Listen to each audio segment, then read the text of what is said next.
Let me tell you a tale of a conversation from a few years ago that stuck out to me. One that I have seen happen again, and again, and again, and again. It was truly a talk of biblically stupid proportions, so utterly mind-fuckingly dumb that I have had more productive conversations about the state of the Middle East while sitting in the same voice chat as an American liberal and MAGA conservative. And I'm not making that up. In fact, when talking to a good pal of mine a few minutes ago, he used the term pseudo-intellectual. And I couldn't help but laugh because I think that's an insult to pseudo-intellectuals. As I told him, I've had more productive conversations with vatniks and tankies, Varaboos even, and those people can't be fucking reasoned with. So what was this stupid, dumb chat that made me lose my faith in humanity just that little bit more? A debate over the sensibility of a fictional spaceship made for a 20-year-old franchise that started off as a video game. You may have heard of it, it's not like it isn't the flagship IP of the second or third most popular brand of console, Halo. And the ship in question? This thing, the Vindication class light battleship. You see, there is a small but very vocal and passionate subsection of the Halo lore community solely dedicated to the warships. So passionate, in fact, that we have gotten official books with detailed cross-sections just for this group. Now, a great many people within this community are smart and sensible. They know their Halo lore and are generally pretty damn chill. And then there are just as many people who are whiny, toxic, and think they are experts in everything. And oh boy, do they like to argue about everything to the most passionate degree possible, despite knowing somewhere between jack shit and fuck all about whatever it is they happen to be talking about. A little bit of a confession, I used to be one of these people. Yep, here's the thing I don't think people realize about me. I'm young, only 19 as I'm making this video. I'll be 20 in June, and as folks who have interacted with me can attest, I've changed a lot over the course of a few years. A 19-year-old me? Me, as I am now? Kinda stupid, mildly traumatizing crazy, a tad bitchy, actually knows how to research now, more or less a spoiled brat that is doing their best to mature and start the process of adulting. 14-year-old me. I was a mentally unstable, stubborn word beginning with the letter C that I cannot say on YouTube. Now, take 14-year-old me, remove any semblance of intelligence, and that describes the participants of this conversation that I bore witness to, and to a degree, participated in. Now, some of you may be wondering, what the hell am I going on about? Why am I spending the first few minutes or whatever rambling about this in a video about the Vindication? The answer is that this conversation was just that stupid, and it is still repeating all across Discord and Twitter on the rare occasion it's brought up, and most people watching this video are completely unaware of it. The Vindication class light battleship is proof that 343 Industries doesn't know how to write spaceships because they call it a light battleship. From there, you get into an argument about World War II battleships, naming conventions, military doctrine, and even how navies work.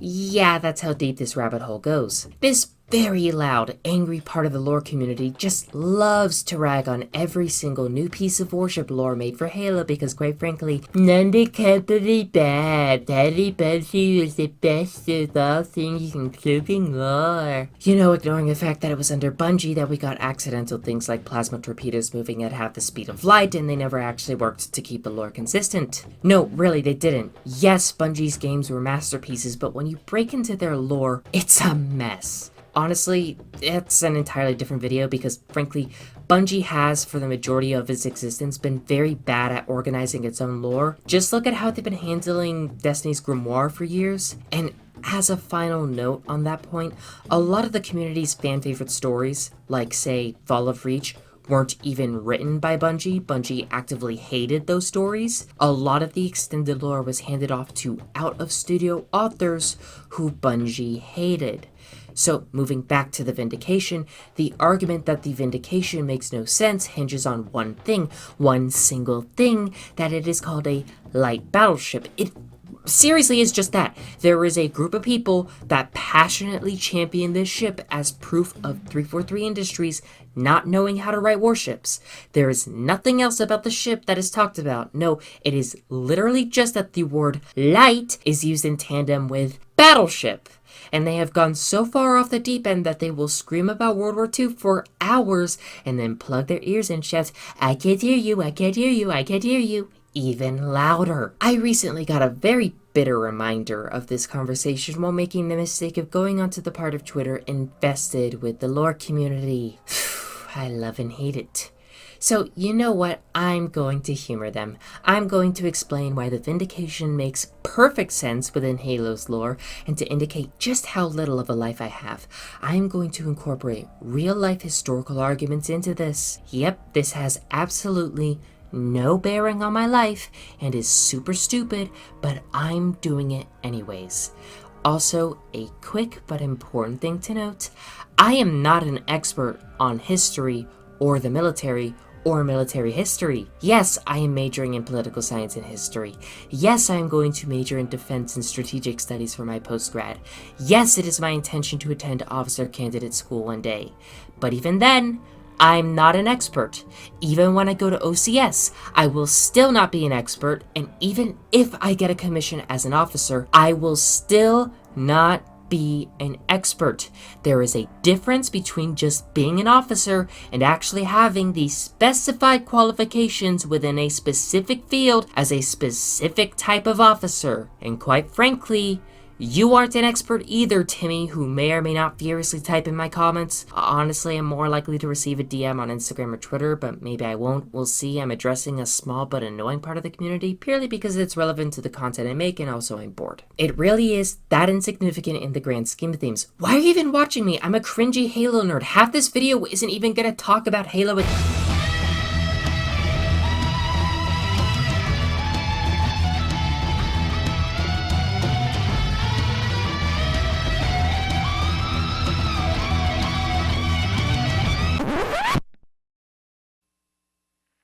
What the hell is a battleship? Believe it or not, whenever I try to research this question, I get a variety of different answers depending on what I read, who I ask, and more. Why? Everyone has an opinion, and as a result, things get messy fast if you do not know where to look or how to vet if someone is credible. As a result, it is very easy to make mistakes that are actually fairly easy to avoid when you look at things. As an example, let me point to a mistake I made in a previous video on UNSC capital ships that featured the Vindication. Although my argument in that video is still ultimately correct, one of the sources I happened to use was a bad source.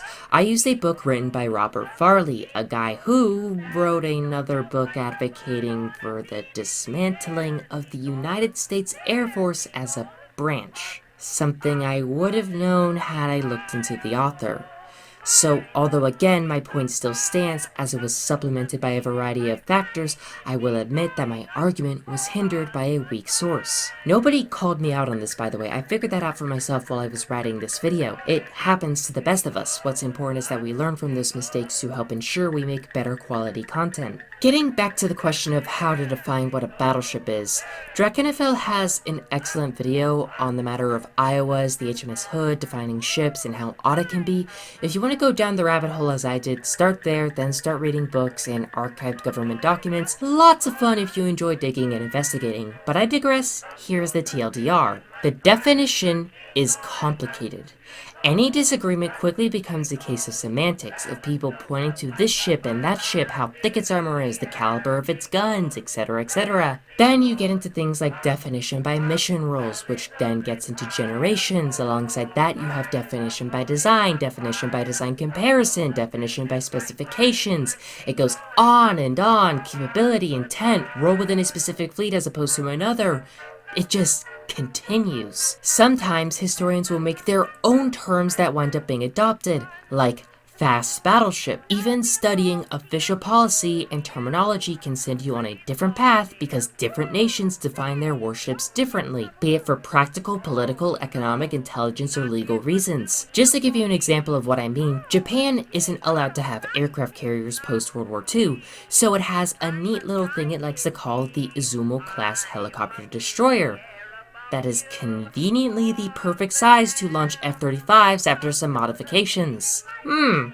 I wonder why that could be. Seriously, dive into the political semantics of the Japanese self-defense forces if you're interested. As someone who loves legal mumbo-jumbo, it is a fun thing to watch and read. But why do I specifically choose the Izumo here? Well, that's because it's called a helicopter destroyer, and it is not like the destroyers of old. Well, it isn't even like many other destroyers, but shut the fuck up and stop correcting me, Kevin! Nobody fucking asked! Martin Zeta-Pin's reference. Let's go all the way back to the 1800s with the invention of this nifty little thing called the torpedo. Now, to be clear, there were early examples of torpedoes by modern definition, as a torpedo is defined as an underwater self-propelled explosive, and, well, people have been suggesting doing stuff like that since the 13th century. Take Al-Ramah, for example, who proposed an egg which moves itself through the water and burns. Honestly, torpedo itself is a fucky-wucky term, but it wasn't until the 19th century that we actually saw torpedoes, as we define them, show up. Let's start with the spar torpedo, because there's nothing like making your own boat the explosive weapon. Basically, you would take a big kaboomy payload that would cripple a ship, attach it to a giant pole at the front of your ship, and then proceed to effectively ram the enemy like this is the fucking Punic Wars. You can imagine how this went. The most famous example of this came during the American Civil War, where the South built a submarine that acted as a spar torpedo. Said submarine was more likely to kill its crew than it was to sink a northern ship. And it did kill its crew, multiple times. And among the fatalities was its own creator. The one time it was actually used in combat, it, well, also killed its crew. Although the spar torpedo failed, the idea of it didn't. The core premise of the spar torpedo was to serve as a cheap, fast, efficient means of destroying elements of a superior naval force. This led to the creation of the actual self-propelled torpedo, which went on to change naval warfare. Eventually, you had ships specifically designed to be cheap, small, fast, and capable of fielding torpedoes in the works. As a result, torpedo boats were born and would begin to see use towards the end of the 19th century. They were a staple of most modern navies by the early 20th century. Now, those big, heavy capital ships that the major powers were in an arms race for could be sunk by a far smaller, far cheaper alternative. Well, this wouldn't do. What now? Did the major powers immediately stop making their big, girthy dreadnoughts? No, if someone made a weapon to counter these torpedo boats, then that would mean the best way to take down a big, girthy boat would be another big girthy boat. And so the catcher, or torpedo gunboat, was born. While the fleets were slapping each other with giant ships staffed by huge loads of seamen, these gunboats were off to hunt smaller torpedo boats. Eventually, they would become torpedo boat destroyers who would escort and protect capital ships from torpedo boats. But there were now more threats than just torpedo boats. Submarines and eventually aircraft carriers, among other things, had to be considered. So, with more things to kill and protect for that matter, the duties of torpedo boat destroyers broadened. Soon enough, they would just be called destroyers, as they were meant to destroy anything threatening themselves and, by extension, what they were protecting. Eventually, you start to see the destroyers of today, the Burke, the Daring, and the absolutely amazing, advanced, stealthy, good-looking Type 55. Please ignore my change in demeanor. I am absolutely saying this because it is true and there isn't a gun to my head. Jokes aside, do we still see destroyers hunting down torpedo boats with powerful deck guns and torpedoes of their own? No, not even close. Sure, they might sink the odd fast attack craft, but they are meant for more than that. They have retained their role of destroying, of protecting and escorting stuff, but they are not torpedo boat destroyers. They are guided missile destroyers, or in Japan's case, helicopter destroyers that are definitely not floating violations of their constitution, displacing 26,000 tons. The point is, what we define as a battleship changes, and has changed even though we no longer use them today. And for that matter, as technology advances, so too must war change. If we are to use the generic, and I mean most blatantly universal means of describing a battleship, well, according to multiple people far more versed in this stuff than I am, you can describe a battleships, and by extension how we view some capital ships, as a ship that, quote, carries enough firepower and armor to threaten all other ships. Then of course you get into things like the line of battle and whatnot, and things get fucky again. But for simplicity's sake, we are going to define a battleship's role as a ship that carries enough firepower and armor to threaten all other ships. And that gets to my next point, because none of this matters. None of what I've told you really matters in regards to Halo. At the end of the day, what we are trying to do is take a 20th century maritime concept and apply it to a fictional 26th century science fiction war in space. Halo is not set in 1940. As of Halo Infinite, it is smack dab in the year 2560. Frankly, a war in space is fundamentally different from a war on the sea. An American Nimitz-class aircraft carrier can't exactly fly or dive under the water. No, it just floats on the water. In space, you are worrying about fighting an enemy that can possibly attack you from every single conceivable direction from tens of thousands of kilometers or nautical miles or normal miles out, and more. You are not worrying about a line of battle, so to speak. You are worrying about a sphere of battle among other things. The Vindication only doesn't work when you look at it from a 20th century point of view, and even then, if you actually know your stuff, you know that the idea of a light battleship isn't as wacky as a guy typing at his keyboard will make it out to be.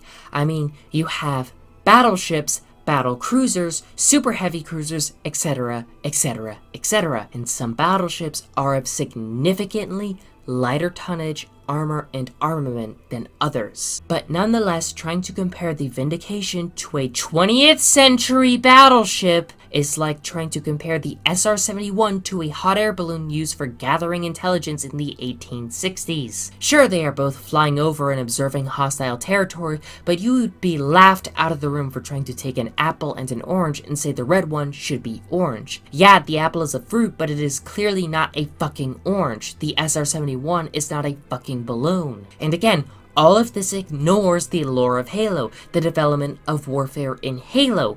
What the small but vocal group of idiots screaming about the Vindication tend to forget is this: Halo's own lore, from the get-go, has always provided room for its existence. Think about it like this: would you ever drop the HMS Queen Elizabeth into the middle of a Russian fleet? No, though if I'm being honest, the Elizabeth would probably win because she has a functioning radar on board. But I digress. That is exactly what the UNSC Navy does. The Infinity, Punic, and Epoch classes are supercarriers and carriers, and yet, if you want to be pedantic, you can call them battleships because they are armed and armored enough to threaten all other ships. The Epoch alone carries an insane armament. 1 MAC 12th century autocannons, 20 Bident missile pods, 80 Archer missile pods, 12 Rampart point defense guns, and 20 Helix point defense guns. All of this is to accompany its hefty complement of C-709 and C-712 longswords, D-77 Pelican transports, and much, much more. The damn thing is more than 2.5 kilometers long and comes in at 35 million tons. The Infinity, at 907 million tons, is, or was, given she is mission killed at the moment, a beast of a supercarrier that can hold 10 frigates in her underbelly, with 4 MACs that send rounds traveling at a quarter the speed of light, more than 1,000 missile pods, not tubes, pods with missile tubes, and 10 onagers. That's not even accounting for its aerospace defense systems and the hundreds of fighters, bombers, transports, and more. And that's just the stuff that can be used above the ground. We aren't even getting into the fact that it holds nearly 2 brigades of troops, fully kitted and mechanized, capable of constant resupply and the replacement of everything from lost main battle tanks to all-terrain vehicles and cast aircraft like the Wasp or Falcon. And even then, we are still not counting the unknown number, probably in the hundreds, of equally if not better equipped Spartans on the ship. What is the Vindication? Much smaller, coming in at 12 million tons. While it is well armed, smaller ships can boast similar arsenals in terms of missile pods. But that is fine because it is armed and armored enough to be a threat to all ships on the battlefield thanks to its 2 Mark 10 super heavy MACs. It is not meant to throw itself headlong into a slugfest. No, its job is to sit back and deliver ordnance to the enemy. That's what it does, and if need be, it can defend itself in a close quarters engagement. But I have neglected to mention the most important factor here. The UNSC doesn't treat battleships as you would expect, actually. Battleships and destroyers serve similar roles in the UNSC Navy's doctrine. Created for the central purpose of quickly and decisively subduing enemy vessels with spectacular firepower, destroyers and battleships bear an inordinately robust arsenal. That's their job, and the reason vessels like the Vindication are called battleships is due to how they go about defeating the enemy. Destroyers, quote, combine heavy armament with high speed and thick armor. They use wolfpack tactics to engage larger vessels with coordinated MAC gunfire and hit-and-run tactics. The Vindication, on the other hand, does what destroyers do, but it doesn't need others to help down the opposition. It can dismantle other capital ships with just one of its MACs, while the other smaller ships, like destroyers that also fill the role of escorts, protect it. It is bigger than a destroyer, with the job of single-handedly doing what a group of destroyers do, while also being significantly smaller than the massive carriers. What about the carriers? Why are they not called battleships aside from the fact that they carry things? That's because of what carriers do in UNSC doctrine. They are the linchpin of all major fleets. For that matter, there are two types of carriers: supercarriers and tactical carriers. Things like the Punic are supercarriers that form the core of major expeditionary fleets. They are command ships for huge groups. Every type of carrier that isn't a supercarrier, in other words a tactical carrier, fulfills that role for smaller battle groups or defensive fleets. This is why you have things like the super small Poseidon class, despite them not even coming close to the tonnage, complement, and armament of everything else. They're dedicated command ships for major formations, which the Vindication is not. With that in mind, the Vindication also doesn't carry things beyond ordnance, her crew, and the troops stationed to defend against potential boarding parties. Well then, why is the Vindication called a light battleship instead of a heavy cruiser? Battle cruiser or super heavy cruiser, which the UNSC does use. Just look at the Valiant super heavy cruiser, which happens to have more in the way of sheer tonnage at 17 million tons. That's because cruisers are more than just heavily armed capital ships that engage and destroy enemy warships. They also deploy combat troops to the surface while simultaneously serving as command ships for much smaller task forces and decently sized battle groups. However, they can be used in much greater command roles, as shown by Preston J. Cole and the Everest. But they are not carriers because they do not carry and are not traditionally the core of major formations. The Vindication, again, plays no command role. It strictly immobilizes and destroys hostile capital ships like the CCS battlecruiser and even the CIS class assault carrier. So, lighter tonnage for a capital ship, armed and armored enough to threaten anything around it if we want to be pedantic, and it does not fit into any other category under UNSC doctrine. It's been deemed a light battleship, and that is why the Vindication is the way it is. By Halo's lore and standards, it makes sense, and if you really want to get into semantics and get into the 20th century, it still makes sense. Okay, so to close that out with a channel update, I'm trying, keyword trying, to stick to a 2-week upload schedule now. I will try to release videos on Saturdays about every 2 weeks with fun streams and other events in between. It just takes a lot of time to make a lot of my current content, especially the Warhammer lore videos, which are illustrated and animated. This isn't helped by the fact that college is starting up again very soon, so yeah, but I think I got the tempo down now. See you in the cosmos, friends.